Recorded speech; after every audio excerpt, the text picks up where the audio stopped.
de que hoje, muitas das vezes, numa busca por um pensamento só de sucesso positivo, resultados, a pessoa acaba não pensando que, e se Deus quiser te usar no seu sofrimento? E se Deus quiser te usar na sua dor? Teve um rapaz que foi perguntado a respeito disso, aquele Nick, que não tem os 2 braços e as 2 pernas. Sim. Uma mulher perguntou para ele assim no fim da administração, olha, você preferiria ter os 2 braços e as 2 pernas? Toda pessoa falaria sim, porque a falta desses membros atrapalha a sua vida, tem N dificuldade.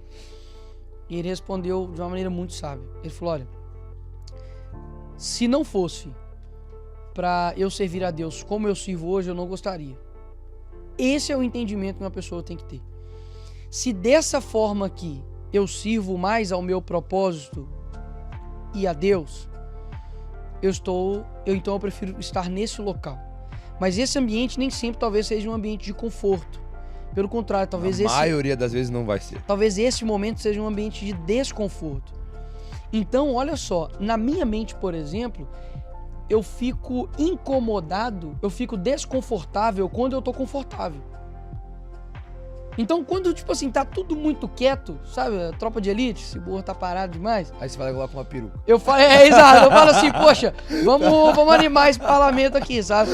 Eu falo assim, cara, eu preciso levar uma mensagem pras pessoas, sabe? Eu preciso levar uma verdade para essas pessoas. As coisas, assim, estão muito fáceis pro meu inimigo. Tá muito fácil hoje, poxa. Quando a gente para pra pensar nisso e eu fosse te perguntar, tipo, cara, onde tá o verdadeiro problema? Porque isso é resultado de alguma coisa. Sim. Isso que vem acontecendo é resultado de alguma coisa. É resultado do quê? Da cultura, do povo, das pessoas que estão à frente.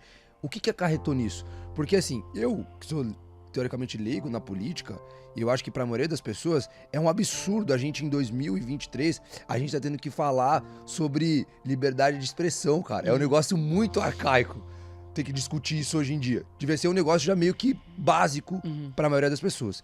Como que a gente chega numa situação como essa de regredir a esse ponto, cara? Você concorda comigo que a cada 3 gerações, a 4ª já esquece da primeira?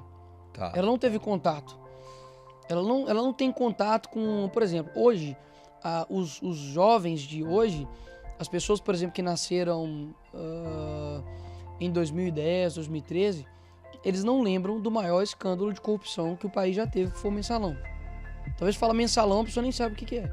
Mensalão foi a compra de votos, compra do parlamento com cash, dinheiro, pelo presidente da República, que na época era o Lula, e foi condenado, inclusive.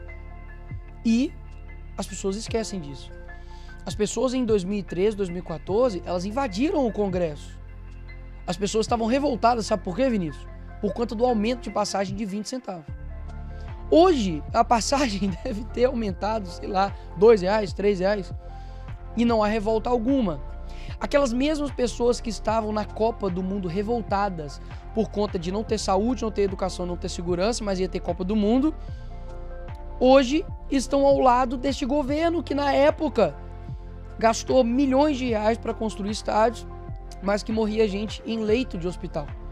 Ou seja, a memória de um povo, ela é muito preciosa para aqueles que querem dominá-la. Tanto de manter ela viva, quanto também de simplesmente apagar, deletar da memória. E isso é fruto de quê? De uma cultura. De uma cultura que lá atrás você passa por Antônio Gramsci, pela escola de Frankfurt, você passa por esses estudiosos que saíram ali da guerra e foram até as universidades dos Estados Unidos e começaram a se infiltrar numa nação que foi fundada por pais cristãos, conservadores. E hoje, infelizmente, você tem uma agenda cultural completamente contrária a princípios e valores e limites. Então é daí que provém. Hoje, por exemplo, você chega dentro de uma faculdade, você que tá me vendo aí agora aí, chega, faz um teste, chega lá na sua faculdade e pergunta assim, quantas meninas aqui querem ter filhos? Pouquíssimos. E se responder, vai responder lá na frente, depois de eu ter aproveitado a minha vida. Ou seja, se aqui no Brasil o aborto ele não emplaca, porque nós temos valores muito rígidos e primorosos da igreja, que a pessoa ainda consegue se conter, não vou matar uma criança só porque eu fiz sexo de maneira desregrada. Mas talvez o aborto não cole com essa pessoa, mas o desestímulo a formar uma família sim. Então como você consegue destruir uma família? De diversas maneiras, diversas ferramentas. Não é só o bem que tem ferramenta. Não é só o bem que também tem um ferreiro. A esquerda também tem um ferreiro muito forte. E ela, é muitas vezes muito mais atrativo. E muito mais persistente do que a direita. O que isso quer dizer? De que quando se chega, por exemplo, na faculdade, não existem verdades absolutas, menos a do professor. A do professor é absoluta. O que ele falar é o que eu vou seguir. E aí a pessoa entra na faculdade, fica 5 anos. Talvez o cristão que entra na faculdade, no primeiro mês ele não se torne um ativista LGBT ou feminista. No terceiro mês também não. No primeiro ano também não. Mas a esquerda vai ter mais outros 4 anos. E ela é persistente.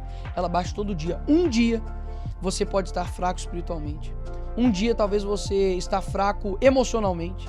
Talvez você tenha brigado com seu pai, com a sua mãe, está passando por problemas até passionais, sabe? De amor, que todo mundo passa. E ali que a esquerda vai vir, assim como o rabino, né? Vinha com mel ali, né? Vai com mel ali na boca e vai te atrair, porque é muito mais atrativo. Tá, e por que não tem esse mesmo movimento, por exemplo, também da direita? O que difere, por que facilita muito mais a esquerda, por exemplo, do que o movimento de direita desse? É porque o que acontece ninguém gosta de limites. Ninguém gosta de limites, ninguém gosta de sacrifícios, ninguém gosta de ceder, sabe?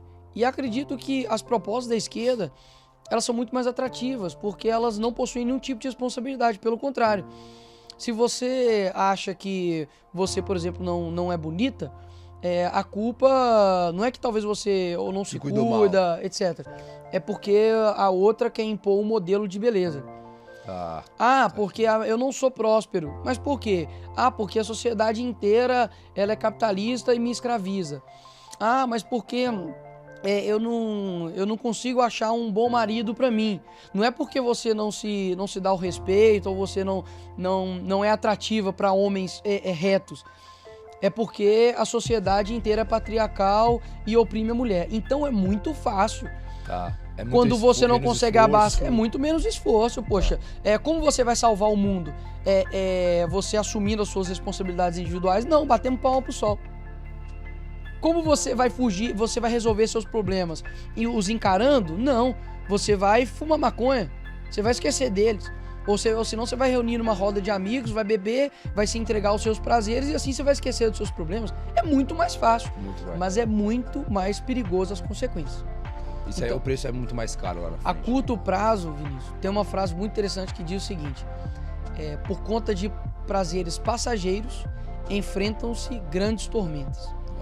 O mundo de hoje, ele não está entendendo a gravidade de pequenos prazeres, porque não sabe as grandes consequências disso. Se a pessoa, na hora de fazer um ato, soubesse o que vai acarretar, a pessoa não faria. Mas isso seria injusto com a própria vida. Porque basicamente você seria quase que um futurologista. E aí você, entre aspas, você moldaria você mesmo. Sim. Agora, qual que é a maneira da gente não fazer isso? A gente não pode ver o futuro. Nós não temos substrato para poder ver o futuro. O presente está acontecendo ao mesmo momento que a gente está falando. Então, o único substrato de estudo que nós temos é o passado.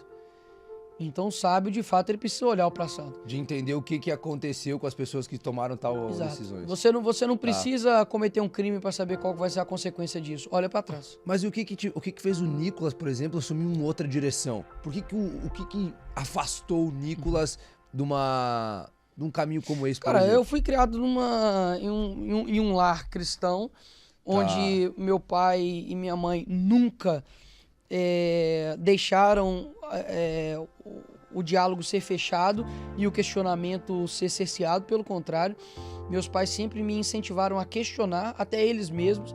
Então, sempre quando eu perguntava algo a respeito da Bíblia, a respeito daquilo que eu acreditava, meu pai pegava a Bíblia para poder me explicar. E isso me dava firmeza.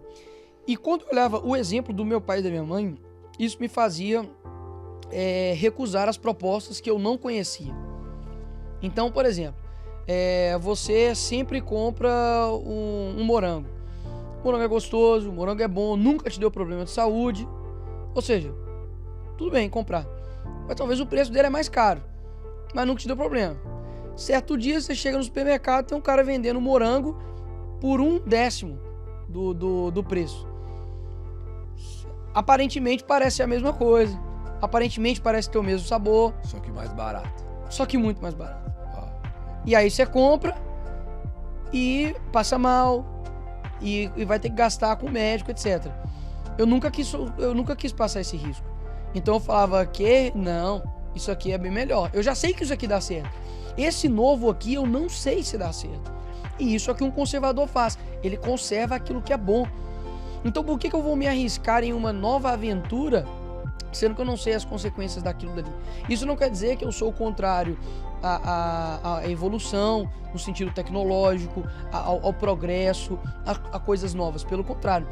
Mas até que isso seja introjetado na minha vida como base, como princípio, isso precisa passar pela prova do tempo. Entendi. E vira uma bola de neve, né? Porque se dentro de casa a pessoa não tem essa estrutura familiar que você teve, ela fica mais suscetível a isso. Sim. Logo ela pega esse outro direcionamento, logo a casa dela também estará mais suscetível a isso. Com certeza. E aí vira um ciclo que não se acaba. Não tem fim. Aí ela vai pegar isso de outros locais. Então, por que eu vejo que a esquerda ela tem um foco tão grande em desestabilizar a família? Seja através da sua sexualidade, seja através da identidade, seja através da função do pai e da mãe e o papel dos filhos, seja através da educação que é transferida dos pais e destinada para a escola. Por que eles têm tantas armas para a família? Porque a família ele é o menor núcleo com maior laços. Você pode ter uma empresa de 3 pessoas, mas ela nunca vai ter um laço tão forte quanto um pai e uma mãe, sabe? Sim, quanto filho. uma mãe para o filho, quanto o filho para o pai. Ou seja, ali que você de fato vai ser educado, ali que de fato vai ser forjado. Por isso que eu sempre bato na tecla de Nicolas, qual que é a salvação então? O que a gente tem que fazer para poder resolver o nosso país? Forme família. Forme uma família bem estruturada. Forme filhos onde eles serão luz para esse mundo. Mas quando a gente pensa no lance da família, e a gente está falando hoje, na sua grande maioria, de um indivíduo que ele está totalmente desestruturado, talvez seja a palavra. Será que esse indivíduo, se a gente não trabalha nesse indivíduo, ele vai conseguir formar boas famílias, cara? Tipo assim, o cara já tá todo destruído, né? Porque ele vai hoje... conseguir formar uma boa família com tantos traumas, com tantas dificuldades. Por isso que eu vejo o seguinte: hoje as pessoas estão muito mais preocupadas em não transformar pessoas, mas usar pessoas. Sim. Ou seja, eu acredito que nós temos que transformar as pessoas. Eu até hoje não conheci nada que transforme pessoas como o Evangelho faz. Sim. Porque transformar uma pessoa não é dar alimento para ela, somente. Transformar uma pessoa não é dar só a vestimenta para ela. A própria Bíblia diz, olha, se a pessoa está precisando de alimento, dê alimento para ela. Se a pessoa está precisando de vestimenta, dê vestimenta para ela, é o que ela está precisando.